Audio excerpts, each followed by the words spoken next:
coast. We're not expecting any tsunami waves of any damaging magnitude anyway. So there's no concern here. Locally, obviously, different story on the other side of the pond, but locally, no worries. That's the good news out there tonight. Now today, a beautiful day here on the Central Coast. This is a look at our sunset photo from Salinas. After a sunny day, we did have a few low clouds that tried to get going as we worked into the evening hours, but that wasn't until after a nice warm day. Look at us all in the 70s. Gilroy, our hot spot today, 78 degrees. Bradley was also at 78, but Gilroy averaged out to like 78.8. Bradley was like 78.6. I do lots of numbers here, okay? Hollister 77 today. Most of us in the low to mid 70s around the bay. Oh, it was nice. The sea breeze did kick in a bit and cool us off on the coast later on in the afternoon. Out there tonight, mostly 50s, mild. It is still, you know, early spring after all, so temperatures are a little bit cool. And we do have some cloud cover out there, mostly some low clouds that have been pushed in around the bay and are starting to work their way into the valleys. Haven't seen any fog reports just yet, but it's fog rather will be possible through the overnight hours. So we take a look at our forecast of the overnight.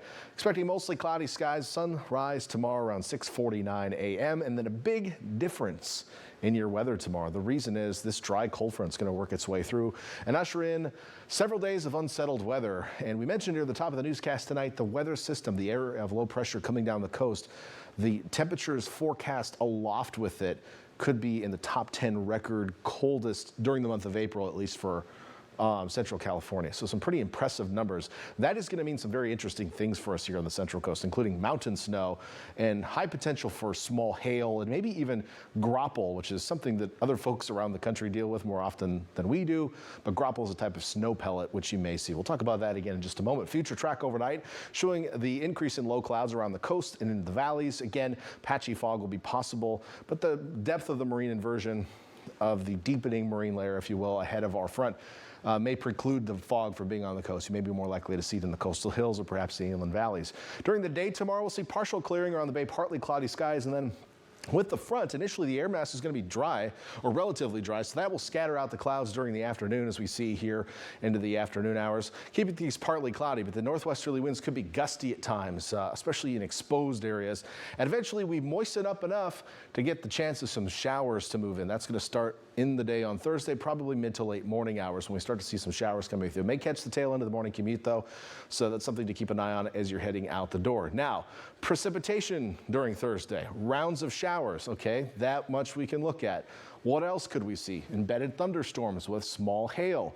What else could we see? Mountain snow down to 3,000 feet in elevation, perhaps even a little bit lower than that.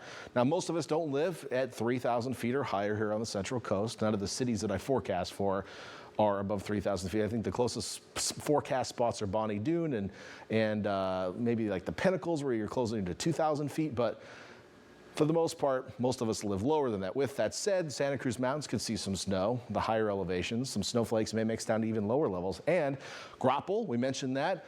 That's a snow pellet. Graupel occurs in a cloud that is, it occurs in a very similar fashion to hail, but the cloud, in the case of graupel, is all sub-freezing. In hail, you have above freezing air, which allows for melting of the ice around this small little ball, and then it refreezes and circulates and adds layers of water as it goes up and down. In this case, we're talking all sub-freezing air, and you actually get accretion of what's called supercooled water droplets, blah, blah, blah science, but you get these little snowballs that look like Dippin' Dots. They're kind of soft, they crush in your hand, but they look like hail.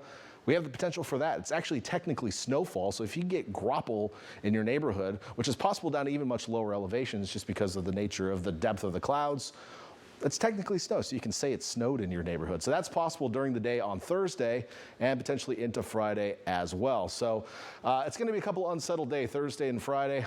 Cool temperatures, highs in the low to mid 50s, 40s in the mountains, rounds of showers, isolated thunderstorms with small hail, snow in the mountains, gusty northwesterly winds. It's not going to be warm. We're not going to get a ton of rain, so flooding is not a concern, but the hail could make roads slippery. Total precip with this event looking like 1/4 of an inch to 1/2 an inch around the coast, which isn't a lot of rain, but certainly it's going to be unsettled for several days. Temperature forecast looking like this. Not warm. This is just tomorrow. Again, we're going to cool down another 10 degrees on Thursday. Well, at least close to that anyway, right? Upper 50s in the mountains, low 60s down on the coast in Santa Cruz County, only 61 tomorrow. We were in the 70s today. Watsonville to Salinas, low 70 or low 60s, low to mid 60s in the northern valleys, 50s in Castroville, Marina. Monterey Peninsula, almost all 50s tomorrow, getting very chilly with winds coming in off the water and a few clouds out there. A big change from today's temperatures. And of course, down south, you're going to be looking at highs only in the 60s. And we may see a few spots in the 70s that escape that cold front arriving right away. But that'll be early in the day. You'll cool off later on with those gusty northwesterly winds. So just to recap, that 7-day forecast showing much cooler temperatures Thursday and Friday, unsettled weather, rounds of showers, isolated thunderstorms, mountain snow. A few showers possible this weekend, though it'll be drier and a little bit warmer. Saturday looks like the driest of the 2 days. There still is a slight chance of showers. Will be warmer next week, though. Highs back close to what we saw today, actually. Inland areas also unsettled Thursday, Friday. Mountain snow, showers, thunderstorms. This weekend a little bit improved, but still a chance of showers. And then much warmer next week. Make sure to download the KION Weather Authority app for lightning alerts. And of course, make sure to stay tuned to our forecast as we head through the end of the week. Back to you. All right. Sounds good, Dan. Thank you.